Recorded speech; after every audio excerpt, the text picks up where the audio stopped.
రంగనాథ్ గారు ఒక press meet ఇచ్చినారు. నా పైన నా భూమి సర్వే నెంబర్ 563/1లో 7 ఎకరాల పైన ఆయన ప్రెస్ మీట్ ఇచ్చినారు. దాన్ని నేను తీవ్రంగా ఖండిస్తా ఉన్నాను. ప్రెస్ మీట్నే ఖండిస్తున్నాను. ఎందుకంటే వాళ్ళ ఆల్ ఇండియా కోడ్ ప్రకారము, సర్వీస్ రూల్స్ ప్రకారము, ఆల్ ఇండియా సర్వీస్ రూల్ ప్రకారము, రూల్ 8483 ప్రకారము is not suppose to give evidence before the press. This I just quote the evidence to committee. 83 subsection law, it clearly says evidence given in any judicial inquiry. 84 law, no member of the service giving any evidence referred to in subsection rule 3 shall give publicity to such evidence. ఆయన నిన్న మాట్లాడుతూ ఎన్నో అబద్ధాలు చెప్పింది, అదొక different aspect. But everything was contentious issue. అవన్నీ sub judice ఉన్నాయి, కోర్టులో ఉన్నాయి.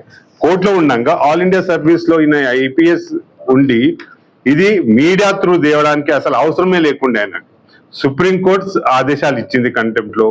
అది పాటించాలా పాటించొద్దా ఆయన డిస్క్రిప్షన్ ఉన్నది. రిపోర్టు సుప్రీంకోర్టు, హానరబుల్ సుప్రీంకోర్టు వారిని రిపోర్ట్ అనేది 3 weeks లో హైకోర్టు ఆదేశాలను ఇంప్లిమెంట్ చేసి వారికి కాంప్లైన్స్ రిపోర్ట్ ఇవ్వమని చెప్పినది. అది చేయాల్సిన బాధ్యత వారిది. అలాంటిది నేను సడన్ గా వచ్చి నన్ను అవమానపరుస్తున్నాను, ఒక డిఫేమ్ చేస్తూ తప్పుడు సమాచారము మీడియా త్రూ ఇవ్వడం అనేది ఆల్ ఇండియా సర్వీస్ రూల్స్ కి టోటల్లీ విరుద్ధము.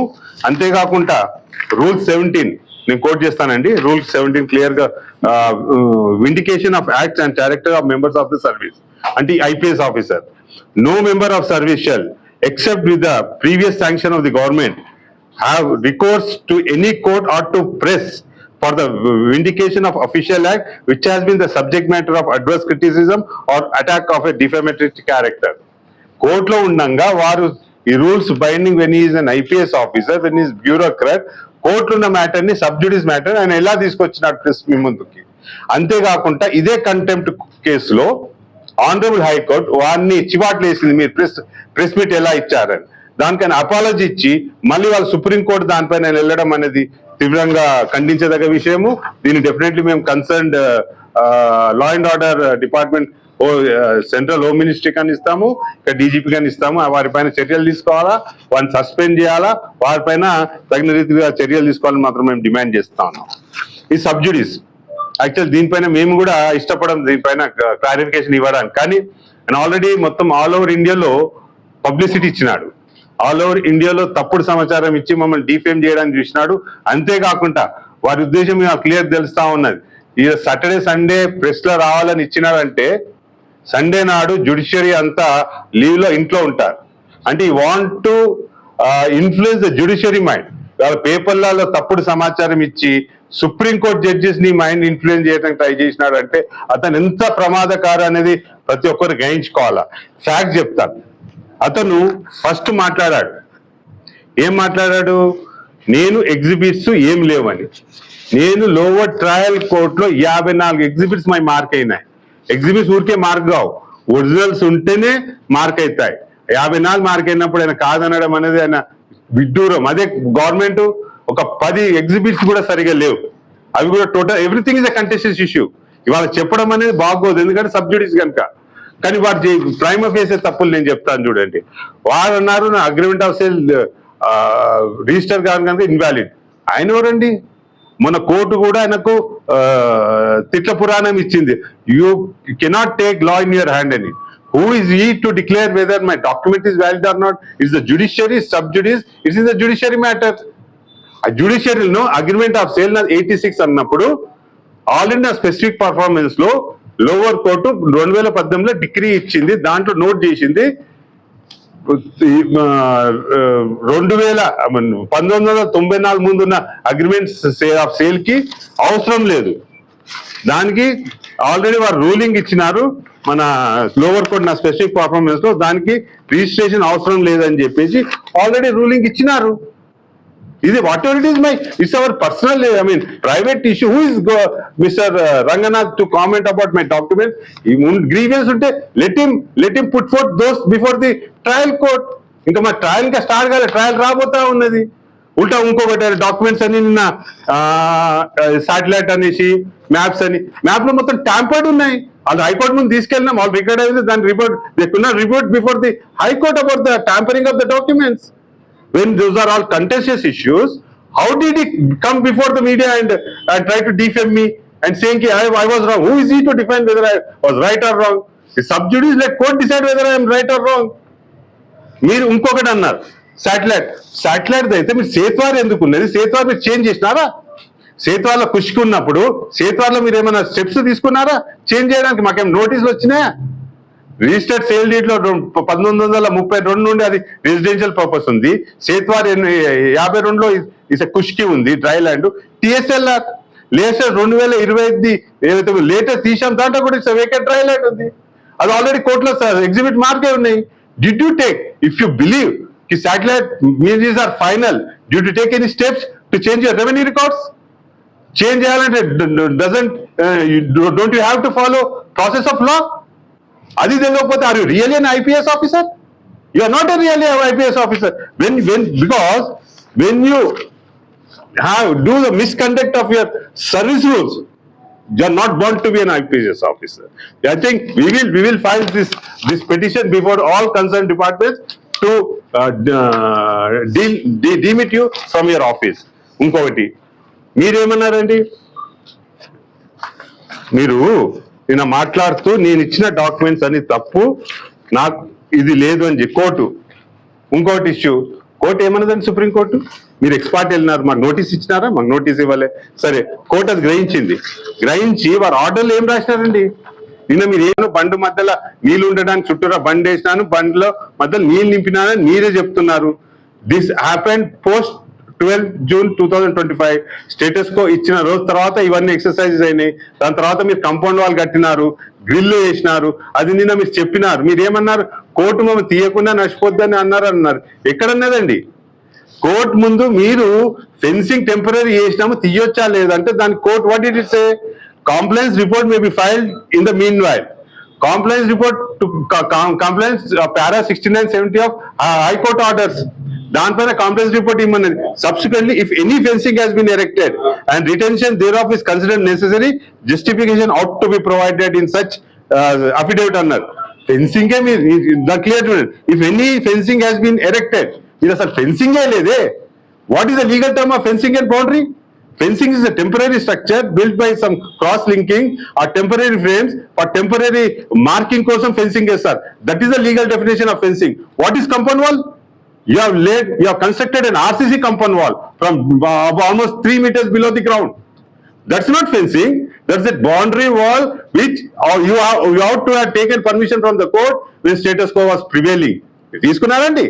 ఇవాళ అంటే మీరు సుప్రీంకోర్టునే తప్పుదోవ పట్టిస్తా ఉన్నారు. అంటే సుప్రీంకోర్టు ముందు కంపౌండ్ వాల్ అంటే తిట్లు తినాల్సి వస్తుంది అని చెప్పి మీరు ఫెన్సింగ్ అన్నారా? ఈ రోజు మీరు ప్రెస్ మీట్ ముందు ఏం చెప్తున్నారండి?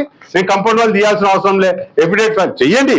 who am I to tell you what to do, what not to do when it is sub judice? మేము కోర్టు ముందుకు ఇప్పుడు కూడా వెళ్తాము. ఈసారి వెళ్ళి మీరు చేసే తప్పుదాలు, మోసపూరితమైన పనులు డెఫినెట్లీ వాళ్ళు క్లియర్ గా చెప్తాము. ఇది మేము కానీ మీ వాలకం అనేది చాలా ఖండించదగ్గ విషయము. దీనిపైన మేము మాత్రం ఊరుకోము. Concern all India public service ముందు మీ ఇష్యూ తీసుకెళ్తాము. Will all them to take legal action as per misconduct, as per their norms. వారి మీద యాక్షన్ తీసుకోవాలని మాత్రం మేము డిమాండ్ చేస్తాం.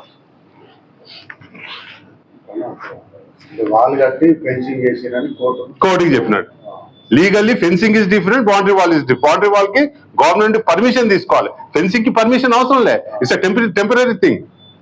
కోర్టు ఆర్డర్ లేదు అంటే ఇన్ని అబద్ధాలు ఆడే మనిషి, public servant, A bureaucrat who is bound with all India services rules, is totally defining the rules and misguiding the judiciary.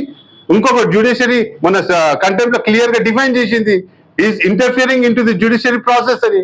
Today is doing again. Already నేను కంటెంప్నర్ అని ఆల్రెడీ డిఫైన్ చేసినాక, సుప్రీం కోర్టులో కూడా ఆల్రెడీ అప్పీల్ చేసినాక, ఇవాళ మళ్ళా media ముందు వచ్చి తప్పులు చెప్పుకుంటా is trying to interfere in to the judiciary. Why should instigate public? What was the necessity for him to go before the press? You honor the Supreme Court orders or you don't honor the Supreme Court orders?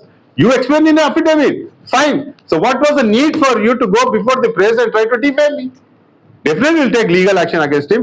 We will see that some justification is done.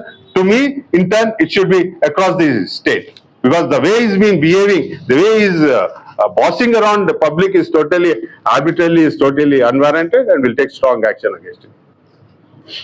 Agriculture ఉన్నప్పుడు national road కంటే కిందకే ఉంటుంది, నీళ్ళు నాగమేకుంట నుండి వచ్చేటి. So నాకు ఇప్పుడు develop చేస్తున్నా, నా రెసిడెన్షియల్ కోసం నేను డెవలప్ చేస్తున్నా, నేషనల్ రోడ్డు పైకి తీసుకుంటాను. రోడ్డు పైకి 3 feet నేను నింపేసి లెవెల్ చేసిన. లెవెల్ చేస్తే పక్కకి ఏంటంటే వాళ్ళు రిక్వెస్ట్ చేసిన మున్సిపల్ వాళ్ళు, మాకు ఎందుకంటే పక్క సరౌండింగ్స్ ఉన్నాయి కదా, మేము వాళ్ళకి పర్మనెంట్ డ్రైన్ అవుట్ ఇచ్చేంత వరకు కొద్దిగా మీరు సహకరిస్తే, వెనకపోటి డ్రైన్ అవుట్ ఇస్తే ఆ నీళ్ళు అటు క్రాస్ అయ్యి అవతల వాళ్ళు కల్వర్ట్ వేసుకున్నారు. అంటే వాళ్ళకి సహకరించడానికి నేను ఒక డ్రైన్ కట్టినాను. సో 30 ఏళ్ళు ఆ డ్రైన్ నీళ్ళు పోయేటి. హైడ్రా వచ్చినాక ఏం చేసింది, ఆ డ్రైన్లు తవ్వేసి ఆ నీళ్ళని లోపల తీసుకొచ్చింది. ప్లస్ ఇక్కడ అండర్లైన్ పైపులు పోతా ఉండే, ఆ పైపులు తీసేసి నీళ్ళు నింపింది. ఇదే ఫొటోస్ ఆల్రెడీ కోర్టులో పెట్టినాం. కోర్టు మన కంటెంప్ట్ కేసులో కూడా అది స్పెసిఫికల్ చెప్పి చేసింది. ఆ నీళ్ళు తీసుకొచ్చి చూపించినాడు. సరే నీళ్ళు ఉన్నాయంట, న్యాచురల్ వాటర్ పడడం న్యాచురల్ ఉండాలి. 3 బోర్లు ఎట్లేస్తాడండి? బోర్లు వేయాల్సిన అవసరం ఏంటండి? సో కోర్టు నుండి ఏమో ఎందుకంటే పక్కింట్లో ఇండిపెండెంట్ కావద్దన్నాడు, మేము కూడా సపోర్ట్ చేయలేదు. ఎందుకంటే పక్కింట్లో ఇండిపెండెంట్ వాళ్ళ యాక్షన్ తీసుకుంటే ఓఆర్బి టు స్టాప్ అనేది మేము కూడా సపోర్ట్. కోర్టు అదే అబ్జర్వేషన్ ఇచ్చి my interest should not be this subject matter property should not be disturb అని ఇస్తే అది పెట్టి దీంట్లో అయినా మొత్తం కుంటాయి. నేను అగ్రీ చేసినాడు కూడా ప్రెస్ ముందు, నేను తర్వాత ఇవన్నీ చేసినాను.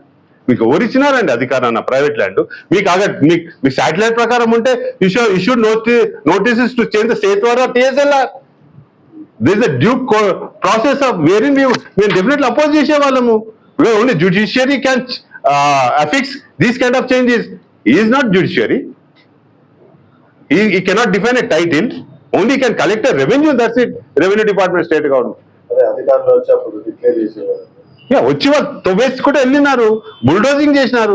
దానికే అగేన్స్ట్ ఉన్నది. ప్లస్ సుప్రీంకోర్టు ఆర్డర్స్ క్లియర్గా ఉన్నది. Any demolition anything concern person కు నోటీస్ ఇవ్వాలా. నోటీస్ ఇచ్చినాక ఆయన పర్సనల్ హియరింగ్ ఇవ్వాలా. పర్సనల్ హియరింగ్ దానికి వ్యాలిడ్ రీజన్స్ ఇస్తూ మళ్ళా దాని కాజ్ ఆఫ్ యాక్షన్ ఇవ్వాలా. కాజ్ ఆఫ్ యాక్షన్ ఇచ్చి కూడా 15 days minimum you have to wait for him to go for in appeal before the judiciary. ఇవేం జరగాల? సీదా నన్ను హౌస్ అరెస్ట్ చేసి ఇంకోటి దానికంటే ముందు ఆల్రెడీ రిప్రజెంటేషన్ 30 September రోజు నేను గవర్నమెంట్కి ఇచ్చినాను.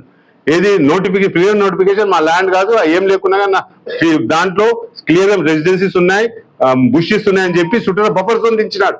దాంట్లో కూడా వాటర్ పడిందని రాయలే. అది ఇచ్చిందని దానికి అపోజ్ చేస్తున్నాయి. గవర్నమెంట్ రాసిన, హైకోర్టు రాశారు 30 September దానికి రిబ్యూటల్ ఇవ్వలేదే, దానికి రెస్పాన్స్ కూడా ఇవ్వలేదే.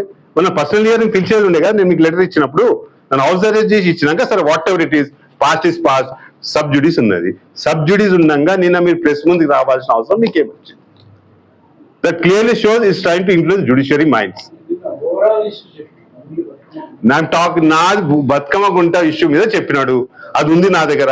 ఇవాళ పేపర్ లాల్ వచ్చింది, TV9 కటింగ్ ఉంది, TV5 కటింగ్ ఉంది నా దగ్గర.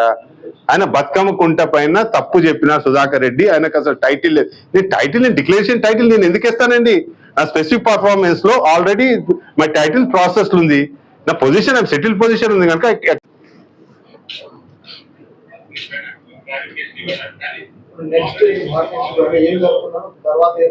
మేము ఇంకా 3 వారాలు చూస్తామండి. సుప్రీంకోర్టు 3 వారాలు మొత్తం 69-70 ఇంప్లిమెంట్ చేసి కాంప్లైన్స్ రిపోర్ట్ ఇవ్వమన్నది. ఎన్ని ఫెన్సింగ్ ఉంటే అది ఎందుకు తీస్తలేరో రీజనబుల్ మాకు అఫిడవిట్ ఇవ్వమన్నది. 69-70 మాత్రం 69-70 ఏముంది, వారికి సంబంధించింది మోడిఫికేషన్ సేవ్ చేసినా మొత్తం తొలగించి ఎక్కడ కూడా హైడ్రాకు సంబంధించిన విషయం అని ఎక్కడ కూడా అనుకూలమైనది ఎక్కడ ఉండకూడదు. దానికి ట్యాంక్ కట్టినా ఆయన ఒప్పుకున్నాడు. ఆ ట్యాంక్ నింపాలి. ఇంకొకటి ట్యాంక్ కట్టినాడు, ఆ మట్టి అంతా ఎక్కడ తీసుకెళ్ళినాడు?